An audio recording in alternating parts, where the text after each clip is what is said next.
Well, here we are. Thoughts from the office, ACP Wildlife Control Services, and Redneck's Pride Outdoors. This is for the wildlife control industry. Although other folks might find it interesting, I don't know. But this is going to be a video on a different phase, if we will, in the raccoon eviction methods. Excuse me. The pups are older. They're not moving all over the attic yet, but they're moving around a little bit more. They're bigger.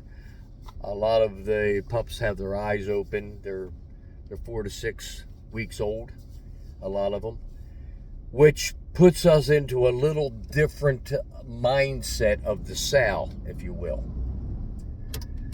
The first couple weeks of the eviction phase, when the pups are being born up until about the 3-week mark, whatever you want to put, however you want to say that, the maternal instincts on that female is extremely high.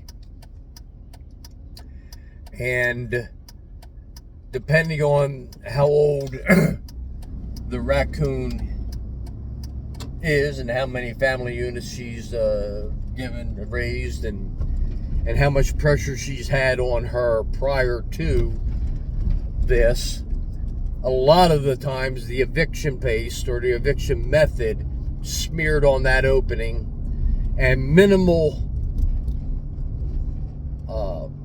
what I call negative can have a lot of effect on that female. So if she's a young female, her maternal instincts are high, she hasn't been around a block or two with eviction products in the past, then it works quite well. The products work great.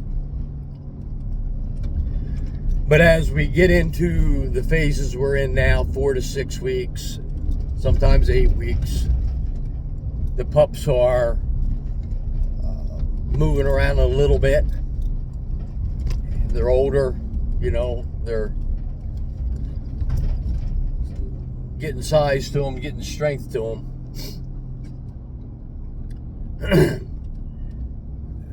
A different mindset's got to come into play.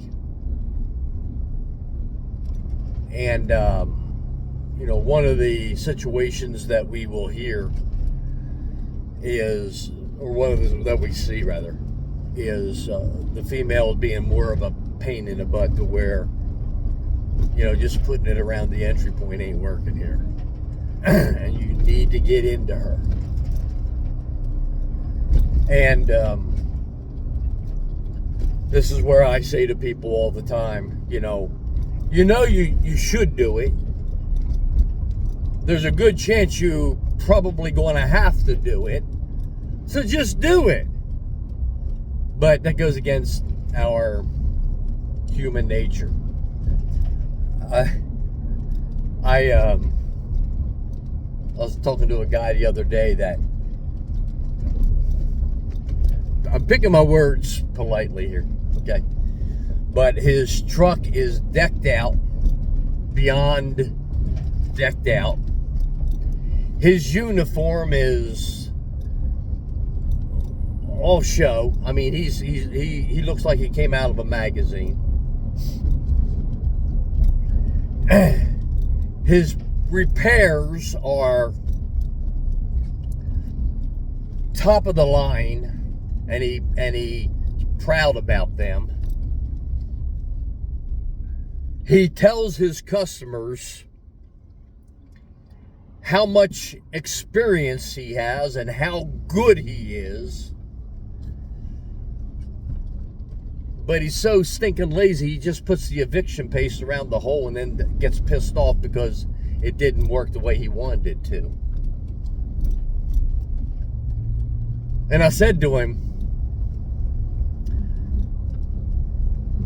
you're not getting the results that you could be because you're lazy. And yes, people, unfortunately, I have the personality to tell you exactly what I think straight to your face because I'm old school. And I'm not worried about that. But that's the truth of the matter. The truth of the matter is, the crap that we got away with in the beginning of being lazy ain't working now. And I'm in a job right now that it wasn't because I was lazy, it was because I couldn't get into the spot. And now here it is 6 days later, and she's still giving me the finger.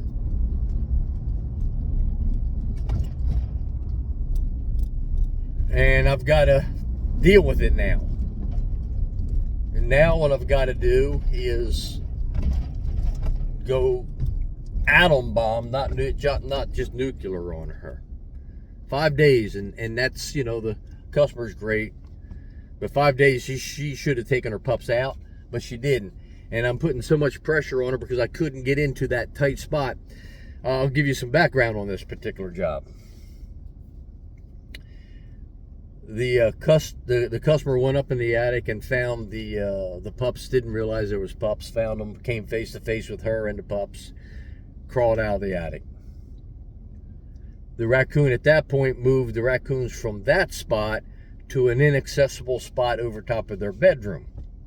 I was called in a couple of days later, and I did my pretty extensive stuff at the entry point. Okay. Which made her move them pups into a spot that there's no way, shape, form of getting in there unless you cut the ceiling out. And I went nuclear on her at the hole. And yesterday I went really nuclear at her. And she busted out a soffit on the total other end of the house. Now why? Let's get into some basic, and this is probably going to be a long video, so I apologize. If you don't want to listen, you ain't got it. But I know exactly where I'm at. I'm just pissed that I couldn't get into her to do what I should have done, and I told that to the customer from day one. I need to be in there, but we didn't want to cut a hole in their ceiling because the customer is a little bit spooky of the raccoon coming down into the house.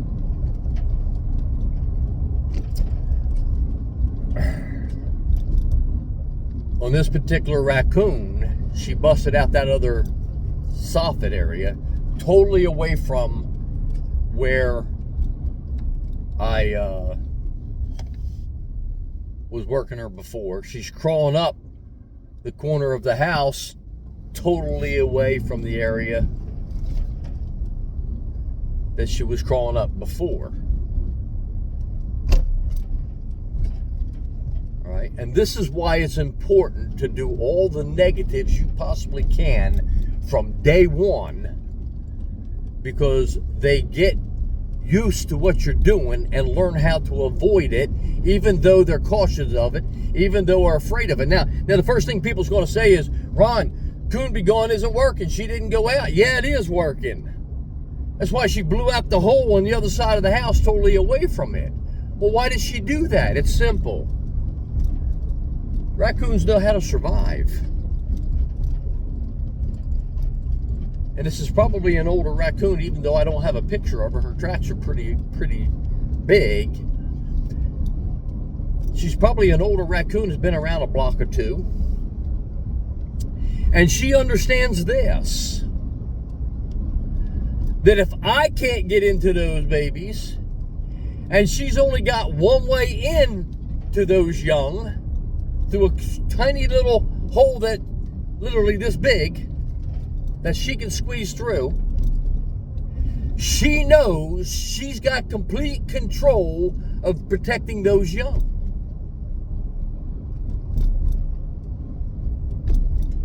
You follow where I'm going with this? Because this is where the rubber meets the road here on a lot of this stuff. This is where we start getting technical, and I start showing you 45 years of doing this crap. It's not a boar raccoon or me in the attic that makes her afraid. It is her not being able to protect the pups from me or the boar in the attic. Think about that for a second. You think about that. That's the most critical part of this whole video here. If she feels that she can protect those pups from a boar or raccoon coming through that one little hole, she's okay with that. Because she's got the confidence in her ability to be a bad you-know-what. And listen, I'll tell you what, I think everybody in the wildlife control industry, you need to go up and deal hand-to-hand with a 3 or 4 year old sow in a tight, confined area, and you'll understand exactly what I'm talking about. And I'm talking about hand-to-hand with gloves. You put your gloves on, of course. Because when you go up there hand-to-hand with her in that tight area, you get a new respect for that stinking sow. And you know what she's capable of doing and what she's not capable of doing. By the way, if you do go up into an attic, into a tight, confined area, and do hand-to-hand with them, make sure you got gloves. And make sure you got a hat on. Because chances are in that situation with you on your knees, you're going to be on the losing end of that. And you want to take your hat and smack her in the face and let her know on the hat so you can, so you can do a strategical retreat.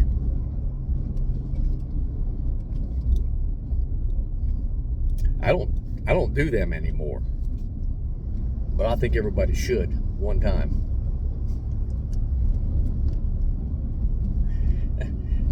You'll just see how bad you ain't.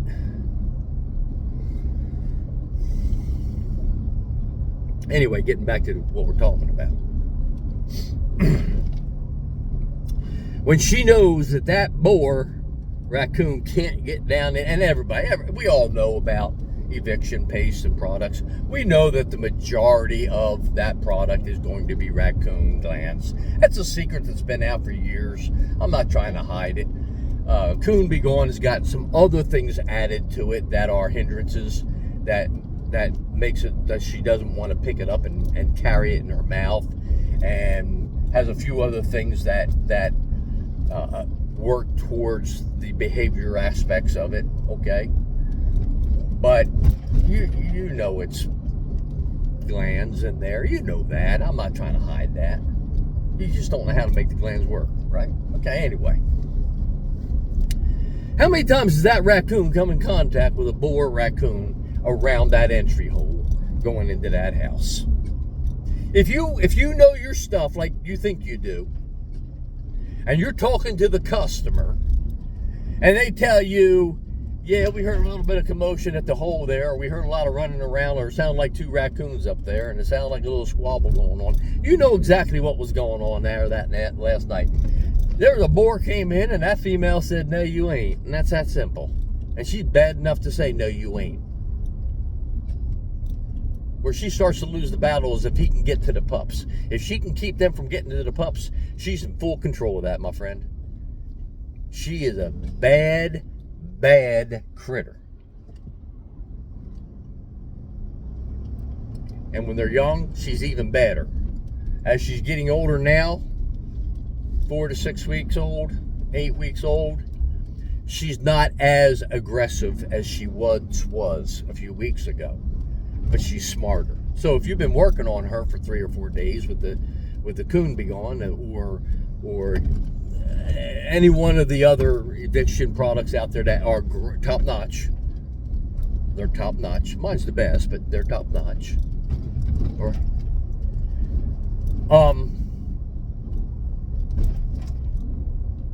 she desensitizes to that.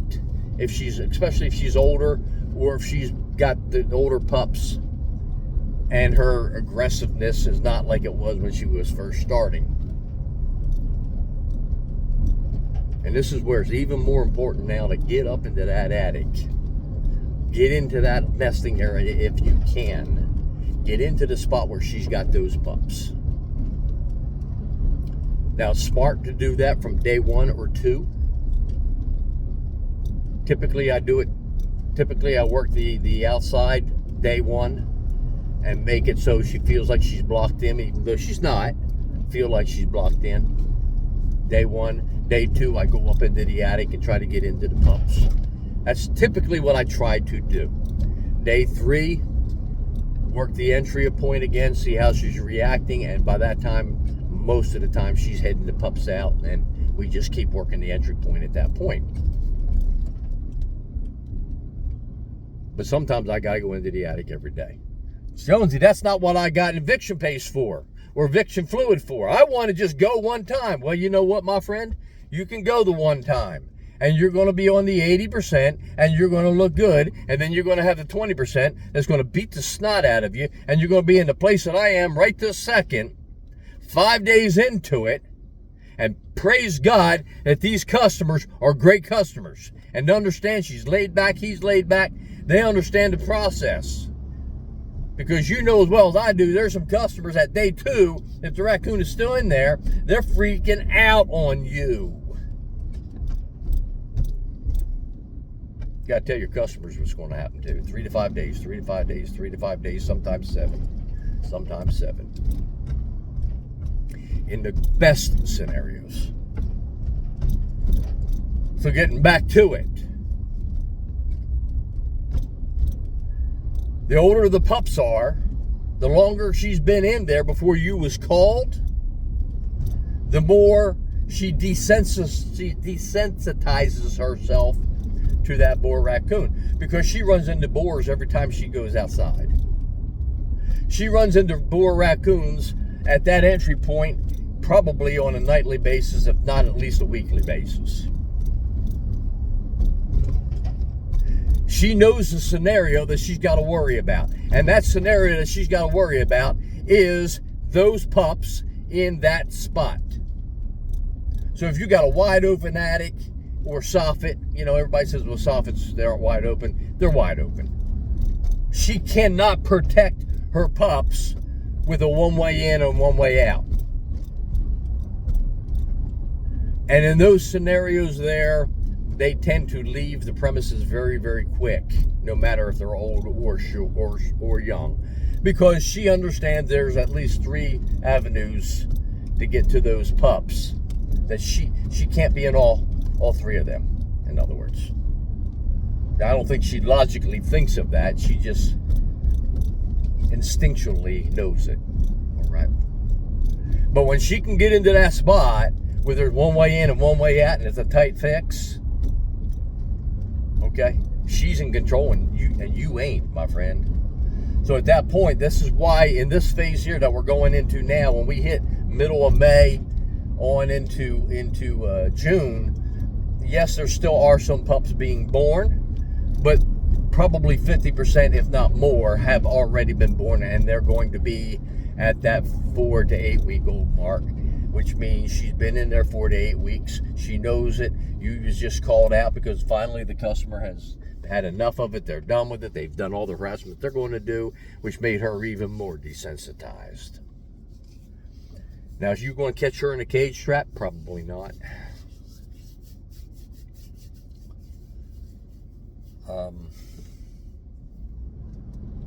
I know.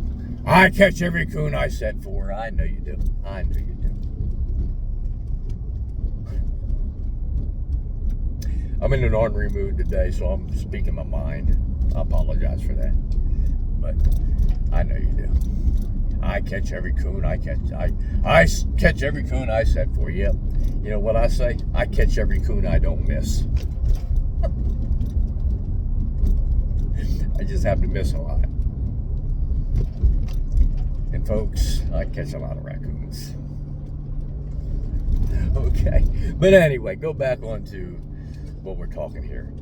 Chances of catching her in a cage strap, unless you block her in, force her in, is very slim. All right, and even if you do, on certain raccoons, like the coon I'm talking about today on this job, you're not going to catch her. You're not even going to catch her in a force. The house isn't strong enough to keep her in or out. All right, she's simply going to blow out another hole. So, when we're going into that mid-May, from this point on to when she's going to start taking her young out, this is where it's really, really important for me. Now, you can continue to do what you're going to do, but for me, every job, the absolute first things I'm going to do, day one, day two, is work them at the hole, work them inside the attic, work them in the nest. And I'm going to use my mind to go up into that attic, and I'm going to look at the outside of the house, and I'm going to look at the inside of the house from the attic. And I'm going to figure out, before I work her in the nest, I'm going to figure out all the places I think she may want to go with those pups that I can't get to. And I'm going to throw eviction paste or fluid into those areas. You can use a tennis ball, you can use a tape ball, you can use a rag. I'm going to wipe my armpits and do that thing. I'm going to throw the eviction product and my human odor in there also.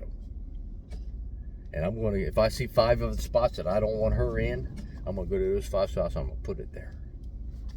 Jonesy, that's overkill. That's right, it is. I would rather overkill on the 80% and get fast results than to be lazy and have a 20%er and pull my gray hair out.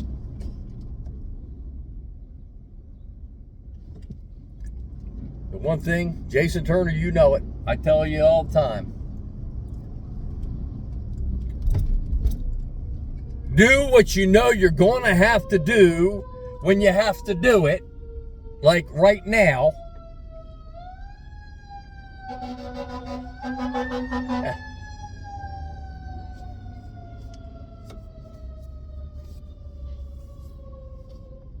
Like right now. Before I see I have to do it. That way I don't get into a jam and see that I got to do it and can't.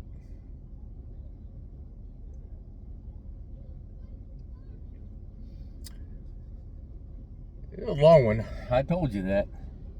I didn't give you a lot of detail on that. I might save that if I do the podcast. But this is more of a inspiration thing. More of a think ahead of the game thing, okay? Something I've learned over 45 years of doing wildlife control.